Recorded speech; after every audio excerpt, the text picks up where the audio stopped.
Hello, YouTube, and welcome back to another book review from me, your humble narrator, Logan Albright. And today I'm talking about a doozy of a book. I'm talking about Bleak House by Charles Dickens. Yes, I finally read Bleak House. This has been on my list for a very long time. I've always been interested in it. And for a long time, I wasn't reading much Dickens. And then I read David Copperfield, and then I read Nicholas Nickleby. And I thought I'd finally get around to reading Bleak House. Now, one of the downsides of maintaining this YouTube channel, which I post one video a week of, is that I'm sometimes deterred from reading very long books because I think, my goodness, I have to read a book and review it for next week. I can't read a 1,000-page novel. I won't be able to finish it in time. But occasionally I slip one in, and this is one such novel. This edition in this penguin cloth-bound hardcover is about 1,000 pages long, published in 1853 originally. And it took me a couple months to get through. I had to read other things on the side, but I really, really loved it. Really enjoyed it a lot. I've come to become a great fan of Dickens. I was not originally a fan of him, but I have come to see the light and realize how good he is. And one of the things I love about him is his use of language, his use of humor, his silly little character names that he comes up with, which are always hilarious. And I think that's what's really great about him. And so I tend to prefer his comedies to his serious, more dramatic or more tragic works. Bleak House is on the more serious side of his works. I wouldn't call it kind of a comedy on the order of Nicholas Nickleby or David Copperfield, but it does have plenty of humor sprinkled throughout because Dickens can't help himself. He likes to put in little jokes here and there, and that's a nice, refreshing kind of break to the narrative because it's quite a long story. The story principally deals with this legal case called Jarndyce and Jarndyce that has been going on for countless years, and it's almost been forgotten what the original cause of the case was about. It's just about lawyers' fees at this point. And this is a real satire on Dickens's part of the legal system of the time and how fruitless it is to try to seek justice from the legal system, the Court of Chancery in England. It seems to be very politically motivated, this kind of critique, and it seems very relevant today as well. Just the other day, I was talking with someone who was involved in a 25 to 30-year lawsuit that's still going on, and all the original plaintiffs are dying off. But it's still going on because that's the way the legal system works. So despite being over 150 years old, there is some real relevance to this book. The main character, to the extent that there is a main character, it's a cast of hundreds. There's many, many characters. And if you are going to read it, I would recommend that you make little notes as you read it of who the characters are when they are introduced and what their role is in the story, because I found myself getting a little bit lost about halfway through because I thought to myself, well, there's only 20 characters, I can keep track of those. Oh, there's only 40 characters, I can keep track of those. And every chapter they would introduce more and more characters. And it became difficult to keep track of all of them. So if you're starting it from scratch, it's not a bad idea to make a little note of who all the characters are because it'll help you remember what's going on and keep track of the story. But the main character, to the extent there is one, is an orphan girl named Esther who finds herself a ward of this one of the principal interested parties in the lawsuit of Jarndyce and Jarndyce, her guardian John Jarndyce, and she has a couple of cousins, and it's sort of about her coming into her own, growing up and getting married and figuring out what to do with her life while all this other chaos swirls around her, and also discovering her true parentage and where she came from. So that's kind of the more personal story, but then you have the satirical side as well. And there's a lot of themes in the book. One theme that particularly spoke to me and I found very interesting is there seems to be this idea that the people who go wrong in Bleak House are the ones who kind of look to faraway exterior circumstances for their fulfillment and their happiness rather than keeping their eyes directly at home. There's two characters in particular who are very praised and valued by the community for their extreme works of charity that they do abroad, like on the continent of Africa, or charitable endeavors that they're involved in society. And they're saying, "Oh, aren't those wonderful people? They're doing all this charity. They're fantastic." But their home lives are a complete wreck, and they're not taking care of their own children, and their houses are a disaster.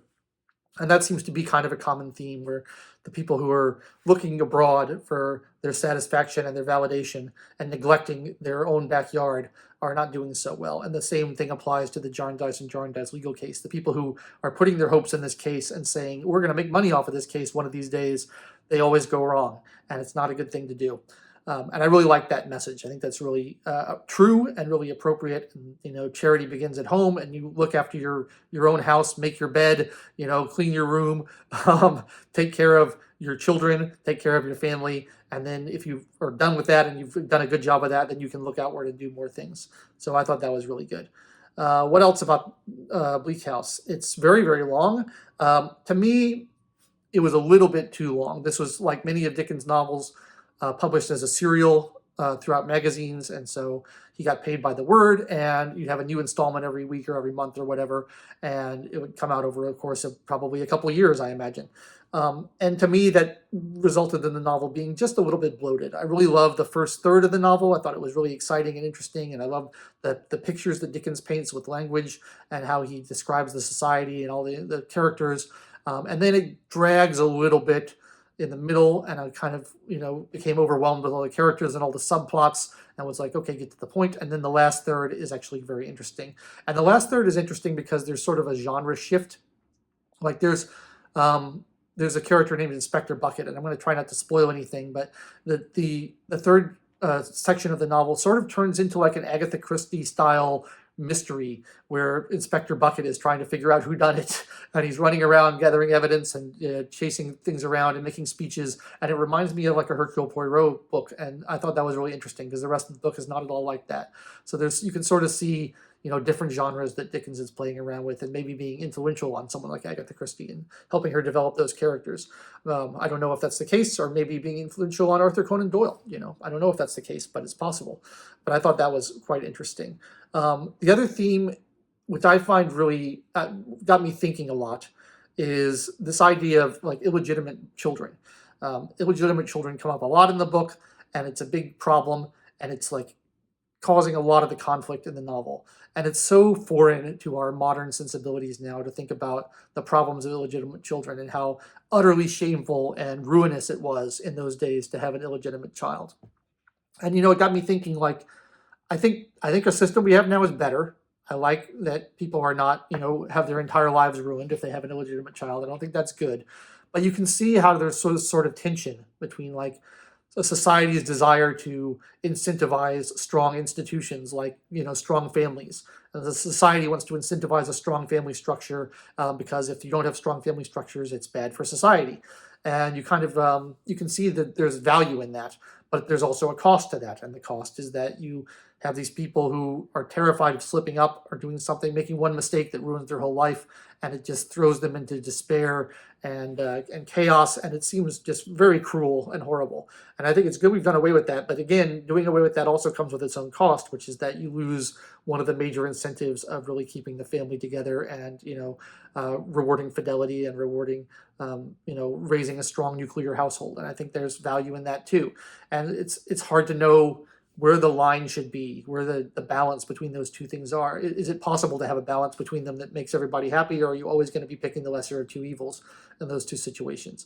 And that's such a theme in so many of these Victorian novels, is this the shameful, just terrible ruin of having an illegitimate child. And again, I can see the reason for it, but it just doesn't seem good. I'm glad we don't have that system anymore.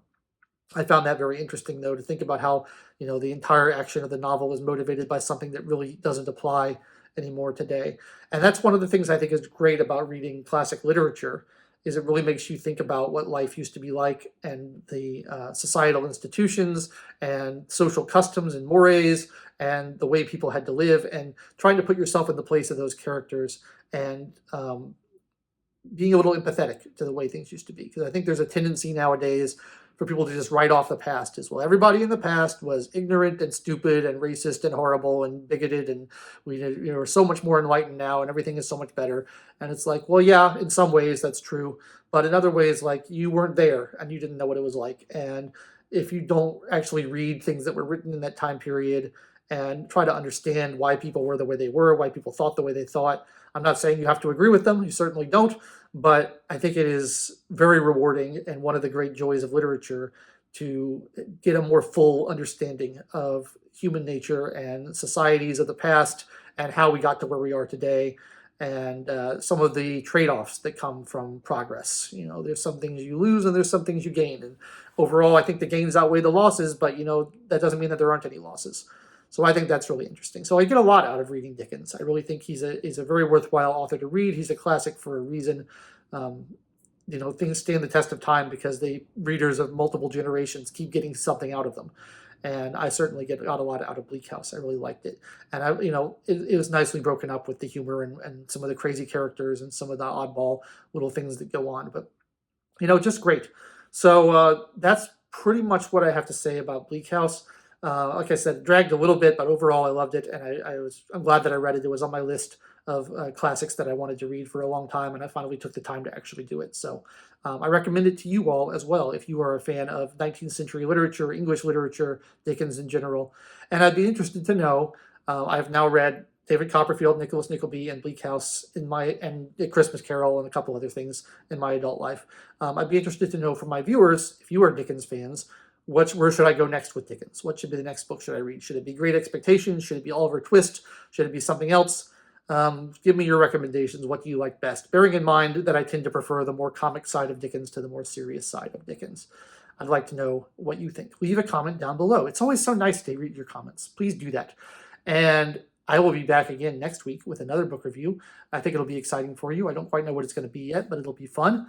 And if you enjoyed this video, please like it, subscribe to the channel, click the bell for notifications, and do all the stuff that you're supposed to do on YouTube. I'll be back again next week. I've been your host, Logan Albright. Thank you so much for watching, and I will catch you next time.